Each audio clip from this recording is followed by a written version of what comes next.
നിമിഷപ്രിയയുടെ കേസിൽ വധശിക്ഷ റദ്ദാക്കാൻ തീരുമാനിച്ചിരിക്കുന്നു എന്നത് എങ്ങനെയാണ് ഈ ഒരു തീരുമാനത്തിലേക്ക് എത്തിയത്? തീർച്ചയായും ഇതുമായി ബന്ധപ്പെട്ടുകൊണ്ടുള്ള ഈ കമ്മ്യൂണിക്കേഷൻ, ഇതുമായി ബന്ധപ്പെട്ടുള്ള തീരുമാനം ഞങ്ങളെ അറിയിക്കുന്ന ശ്രീ കാന്തപുരത്തിന്റെ ഓഫീസാണ്. അദ്ദേഹത്തിന്റെ ഇടപെടലിന്റെ ഭാഗമായിക്കൊണ്ട് കഴിഞ്ഞ കുറെ ദിവസങ്ങളായി ഈ ഒരു വിഷയവുമായി ബന്ധപ്പെട്ടുകൊണ്ട് അദ്ദേഹത്തിന്റെ ഓഫീസ് നടത്തിക്കൊണ്ടിരിക്കുന്ന ഇടപെടലിന്റെ ഭാഗമായിക്കൊണ്ട് ഇപ്പോൾ വധശിക്ഷ താൽക്കാലികമായി നിർത്തിവെക്കാൻ വേണ്ടി നിർത്തിവെക്കുക വധശിക്ഷയിൽ നിന്ന് ഒഴിവാക്കിക്കൊണ്ട് മറ്റ് ചർച്ചകളിലേക്ക്, നിമിഷപ്രിയയുടെ മറ്റ് മോചന ചർച്ചകളിലേക്ക് ഇക്കാര്യങ്ങൾ മുന്നോട്ട് പോകുന്നു എന്നുള്ള ഒരു വളരെ പോസിറ്റീവായിട്ടുള്ള തീരുമാനമാണ് ഇപ്പോൾ നമുക്ക് അറിയാൻ വേണ്ടി സാധിക്കുന്നത്. ഏതായാലും കേരളത്തെ സംബന്ധിച്ച്, ഇന്ത്യയെ സംബന്ധിച്ച് വളരെ ആശ്വാസകരമായിട്ടുള്ള ഒരു തീരുമാനം. നമ്മൾ കഴിഞ്ഞ കുറെ ദിവസങ്ങളായി, കുറെ മാസങ്ങളായി നടത്തിക്കൊണ്ടിരിക്കുന്ന ശ്രമങ്ങളുടെ ഭാഗമായി നിമിഷപ്രിയ പോലെയുള്ള ഇന്ത്യയിൽ നിന്നുള്ള ഒരു നഴ്സിന്റെ യമനിൽ വധശിക്ഷയ്ക്ക് വിധിക്കപ്പെട്ടിരിക്കുന്ന ഒരു നഴ്സിന് വധശിക്ഷയിൽ നിന്ന് മോചനം ലഭിക്കുന്നു. ഇനി ബാക്കി കാര്യങ്ങൾക്കകത്ത് ചർച്ച ചെയ്ത് തീരുമാനമെടുക്കേണ്ടതുണ്ട്. അദ്ദേഹത്തിന്റെ കുടുംബവുമായി ഇനിയും ചില ബന്ധുക്കൾക്കും ചില വ്യക്തികൾക്കും ഒക്കെ ഇതുമായി ബന്ധപ്പെട്ടുള്ള ചില റിസർവേഷനുകളുണ്ട്. എന്നാൽ പോലും അദ്ദേഹത്തിന്റെ പ്രധാനപ്പെട്ട ഇതുമായി ബന്ധപ്പെട്ടുകൊണ്ട് തീരുമാനമെടുക്കേണ്ട ആളുകളെ അക്കാര്യങ്ങൾ ബോധ്യപ്പെടുത്തിക്കൊണ്ട് വധശിക്ഷ എന്ന് പറയുന്ന ഒരു ശിക്ഷയിൽ നിന്ന് നിമിഷയ്ക്ക് മോചനം നൽകാൻ വേണ്ടി സാധിച്ചിരിക്കുന്നു. ഈ ബാക്കി കാര്യങ്ങൾക്കകത്ത് തുടർ ചർച്ചകൾ നടക്കേണ്ടതുണ്ട് എന്നുള്ളൊരു വിവരമാണ് ഇപ്പോൾ പ്രാഥമികമായി നമുക്ക് ലഭിക്കുന്നത്. ശ്രീ സുഭാഷ് ചന്ദ്രൻ ഇപ്പോൾ പറയുകയാണെങ്കിൽ ദിയാധനം സ്വീകരിക്കാൻ ആദ്യഘട്ടത്തിൽ തന്നെ ഈ തലാലിന്റെ കുടുംബം വിമുഖത അറിയിച്ചിരുന്നു. അവർ ആ ധനം സ്വീകരിക്കാൻ തയ്യാറാണ് എന്ന തരത്തിലുള്ള വല്ല തീരുമാനവും ഈ യോഗത്തിലുണ്ടായോ?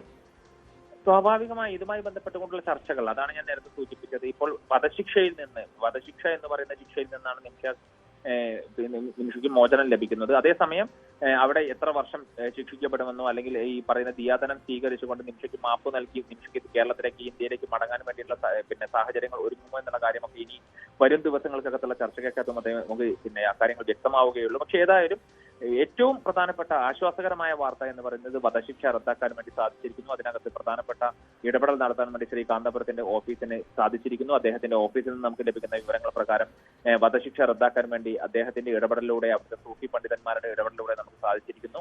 ഏതായാലും ഇനിയുള്ള ചർച്ചകൾ, ഇനിയും വരും ദിവസങ്ങളിൽ കൂടുതൽ ചർച്ചകൾ നടത്തേണ്ടതുണ്ട്. അദ്ദേഹത്തിന്റെ കുടുംബവുമായി, നമുക്ക് ഈ പറയുന്ന ഇരയുടെ കുടുംബവുമായി നമുക്ക് കൂടുതൽ ചർച്ചകൾ നടത്തേണ്ടതുണ്ട്. അത്തരം ചർച്ചകൾ തുടരും. അതിനാവശ്യമായുള്ള സാഹചര്യങ്ങൾ ഉരുത്തിരിഞ്ഞിട്ടുണ്ട്. അതിനാവശ്യമായിട്ടുള്ള ഒരു ഇതുമായി ബന്ധപ്പെട്ടുകൊണ്ടുള്ള കുടുംബം മുന്നോട്ട് വന്നിട്ടുണ്ട്. അപ്പൊ അത്തരം ചർച്ചകളിലൂടെ ബാക്കി കാര്യങ്ങൾ തീരുമാനിക്കേണ്ടതുണ്ട്. ഏതായാലും ഇപ്പോൾ ഈ നിമിഷം നമുക്ക് നൽകാൻ സാധിക്കുന്ന വിവരം എന്ന് പറയുന്നത് നിമിഷപ്രിയയുടെ വധശിക്ഷയിലത് ഒരു പ്രധാനപ്പെട്ട തീരുമാനമെടുക്കാൻ വേണ്ടി ആ കുടുംബത്തെ നമുക്ക് സാധിച്ചിരിക്കുന്നു. അഡ്വക്കേറ്റ് സുഭാഷ് ചന്ദ്രൻ, താങ്കൾ ഒരു അഭിഭാഷകൻ കൂടിയാണല്ലോ. അങ്ങനെയെങ്കിൽ ഈ നിയമ നടപടികൾ, എന്തെല്ലാം നിയമ നടപടികളായിരിക്കും ഇനി നിമിഷപ്രിയ നേരിടേണ്ടി വരിക? സ്വാഭാവികമായി ഞാൻ അതാ നേരത്തെ സൂചിപ്പിച്ചത്. ഇതുമായി ബന്ധപ്പെട്ടുകൊണ്ട് വധശിക്ഷ എന്ന് പറയുന്ന ഒരു ശിക്ഷയിൽ നിന്നാണ് നിമിഷയ്ക്ക് മോചനം ലഭിക്കുന്നത്. ഇപ്പൊ റഹീമിന്റെ കേസ് എടുക്കുന്ന സമയത്ത് തന്നെ നമുക്കറിയാം, റഹീമിന്റെ കേസുമായി ബന്ധപ്പെട്ടുകൊണ്ട് സൗദിയിൽ ശിക്ഷിക്കപ്പെട്ടിരിക്കുന്ന റഹീമിന്റെ ആ ഇരയുടെ കുടുംബത്തിന് നമ്മൾ പണം നൽകിയതിനു ശേഷം പോലും അദ്ദേഹത്തെ മോചിപ്പിക്കാൻ സാധിക്കാതെ 1 വർഷത്തോളം കടന്നു പോയിരിക്കുകയാണ്. അപ്പോൾ നിമിഷയുടെ കേസിനകത്താണെങ്കിൽ പോലും ഈ പറയുന്ന വധശിക്ഷയിൽ നിന്ന് രക്ഷപ്പെടുന്നു, അല്ലെങ്കിൽ വധശിക്ഷയിൽ നിന്ന് ഇളവ് നൽകാൻ വേണ്ടി ആ കുടുംബം ഒരു താൽക്കാലികമായ തീരുമാനം എടുക്കുന്നു എന്ന് പറയുന്ന സമയത്തും മറ്റ് ശിക്ഷാ കാലാവധി, അത് എത്ര കാലം ആ ജയിലിനകത്ത് കഴിയേണ്ടി വരും, അല്ലെങ്കിൽ അതിനകത്ത് നിന്ന് ആ കുടുംബം ഈ പറയുന്ന ദിയാധനം സ്വീകരിച്ചുകൊണ്ട് പൂർണ്ണമായും നിമിഷയെ മോചിപ്പിക്കാൻ തയ്യാറാകുമോ എന്നുള്ള കാര്യങ്ങൾക്കകത്തൊക്കെ വരും ദിവസങ്ങൾക്കകത്ത് ചർച്ച നടത്തേണ്ടതുണ്ട്. അക്കാര്യങ്ങളൊക്കെ തുടർ ചർച്ചകളുടെ ഭാഗമായി തീരുമാനിക്കേണ്ടതാണ്. ഇപ്പോൾ അക്കാര്യത്തിനകത്ത് കാരണം ആ തീരുമാനം എടുക്കേണ്ടത് കുടുംബമാണ് എന്നുള്ളത് കൊണ്ട് തന്നെ സ്വാഭാവികമായും എനിക്കൊരു പ്രതികരണം നടത്താൻ വേണ്ടി സാധിക്കില്ല.